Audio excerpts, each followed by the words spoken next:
Hello dear friends, welcome to our channel Lakshya Tera सामने। राजस्थान सेवा नियम, राजस्थान सिविल सर्विस जो कि अपने टीआरए एंड जूनियर अकाउंटेंट के लिए एक अलग से सब्जेक्ट है। 75 मार्क्स के इसके क्वेश्चन 75 मार्क्स के इसके क्वेश्चन आते हैं, तो इसका डिस्कशन करेंगे। टेस्ट नंबर 1 और टेस्ट नंबर 2 तो अपन ने डिस्कस कर लिया। आज टेस्ट नंबर 3 है, MCQ है 20 to 30। तो आइए डिस्कस करते हैं लक्ष्य तेरे सामने यूट्यूब चैनल पर। स्टार्ट करते हैं क्वेश्चन नंबर 21 से। ठीक है, क्वेश्चन नंबर 21। क्वेश्चन नंबर 21 क्या बोला है?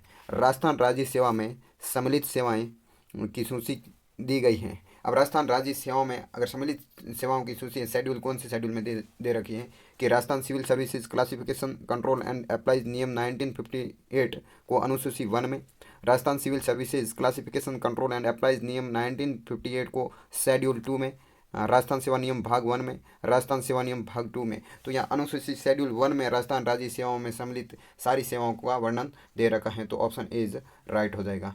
Next question number 22। Question number 22।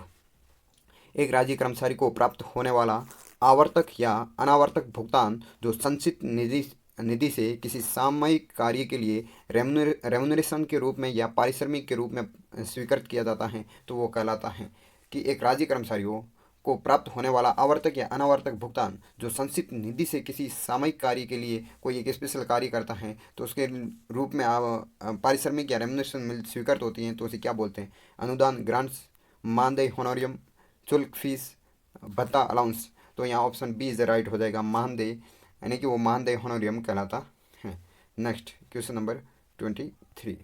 Question 23 कि एक राज्य कर्मचारी किसी प्रशिक्षण संस्थान में लेक्चर देता है तो उसे प्राप्त राशि कहलाएगी। अब देखो, एक राज्य कर्मचारी है जो प्रशिक्षण संस्थान में लेक्चर देता है, तो उससे प्राप्त राशि अनुदान कहलाती है, भत्ता कहलाती हैं, मानदेय कहलाती हैं, शुल्क कहलाती है। तो यहाँ ऑप्शन सी इज राइट हो जाएगा, मानदेय। जो भी वो संस्थान में अगर लेक्चर देता है उससे प्राप्त राशि होती है तो वो मानदेय कहलाती है। भत्ता सैलरी के साथ में दिया जाता है, अनुदान गवर्नमेंट की तरफ से मिलता है, शुल्क फीस किसी कार्य करने के उपरांत जो मिलती है उसे फी कहते हैं। ठीक है, नंबर 24 क्वेश्चन।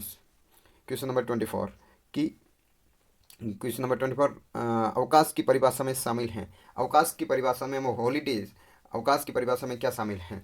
ऑप्शन ए उपार्जित अवकाश, अर्धवेतन अवकाश, रूपांतरित कंप्यूटेड अवकाश, उपरोक्त सभी।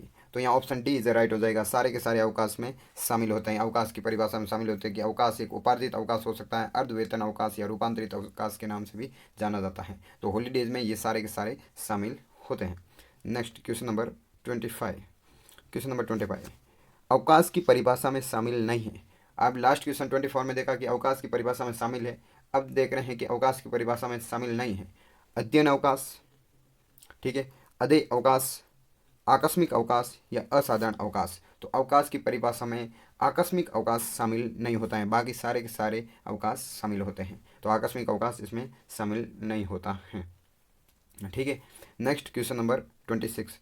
क्वेश्चन नंबर 26 बोल रहा है कि अवकाश अवधि में कर्मचारी को दी जाने वाली मासिक राशि कहलाती है। कि अवकाश अवधि में अगर किसी कर्मचारी को मासिक राशि दी जाती है उसे डेफिनेटली अवकाश वेतन कहते हैं। Option A, option C direct पता चला है, अवकाश वेतन। मानदेय नहीं कहते, वेतन नहीं कहते, निर्वाह अनुदान नहीं कहते, वो अवकाश वेतन की अवकाश लेते हुए भी, उसमें अवकाश में रहते हुए भी उसे वेतन मिल रहा है, तो अवकाश वेतन कहलाता है। ऑप्शन 26 का ए इज राइट हो जाएगा।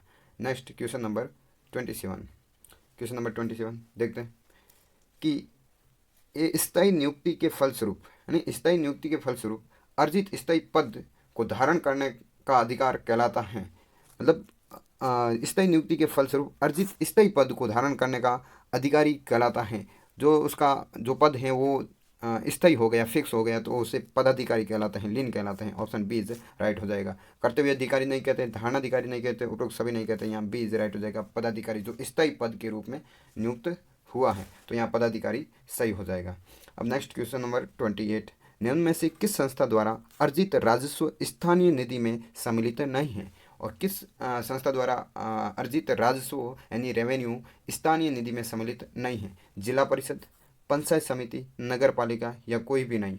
तो यहाँ ऑप्शन डी इज राइट हो जाएगा, कोई भी नहीं। किसी भी संस्था द्वारा प्राप्त अर्जित या प्राप्त राजस्व स्थानीय निधि में शामिल नहीं किया जाता है। तो उपरोक्त सभी, जिला परिषद, पंचायत समिति, नगर पालिका, इन सभी का राजस्व स्थानीय निधि में शामिल नहीं किया जाता है। और क्वेश्चन नंबर 28 का option D is right. Next question number 29। Question number 29 बोला है कि राजस्व अधीनस्थ लेखा सेवा में नियुक्त एक लेखाकार के 2 वर्ष की परिवीक्षा परीक्षण की अवधि पूर्ण करने के पश्चात सेवा में स्थायीकरण के आदेश से वो लेखाकार के पद पर अर्जित करेगा। अब इसमें बोला है कि 2 साल अगर परीक्षण यानी कि प्रोबेशनल पीरियड पूरा होने के बाद वो स्थायी हो जाएगा तो उसका पद क्या कहलाता? पदाधिकारी, कर्तव्य अधिकारी, धारणाधिकारी या उपरोक्त सभी। तो जैसा कि लास्ट क्वेश्चन में देखा था कि जो जिसका पद स्थायी हो जाता है वो पदाधिकारी कहलाता है, तो यहाँ ऑप्शन ए इज राइट हो जाएगा कि ये पदाधिकारी कहलाएगा। Next question number 30।